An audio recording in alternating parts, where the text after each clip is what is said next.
and then you just open the mission that you saved, like home 32 or whatever, and then you just press start, and then you will fly, take the pictures, and go back. Okay.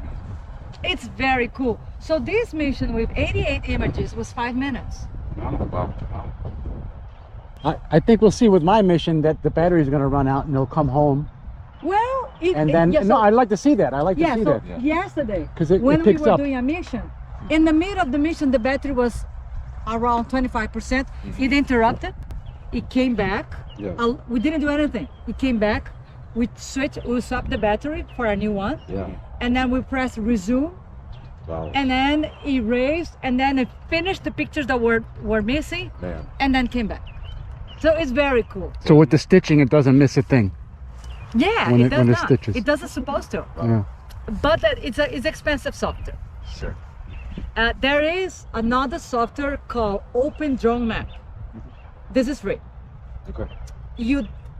This software will not allow you to do the mission. The mission you have to do Pix4D, but the mission part of Pix4D is free. You pay Pix4D if you want to do the map. So if you want to use Open Drone Map, you can use Pix4D capture to do the mission, take the pictures, and then with that pictures you can use Open Drone Map and make the 2D or 3D map. And I did compare both of them. Sure. They are pretty good. Yeah. And instead of paying a lot of money for Pix4D, I use Open Drone Map. Okay.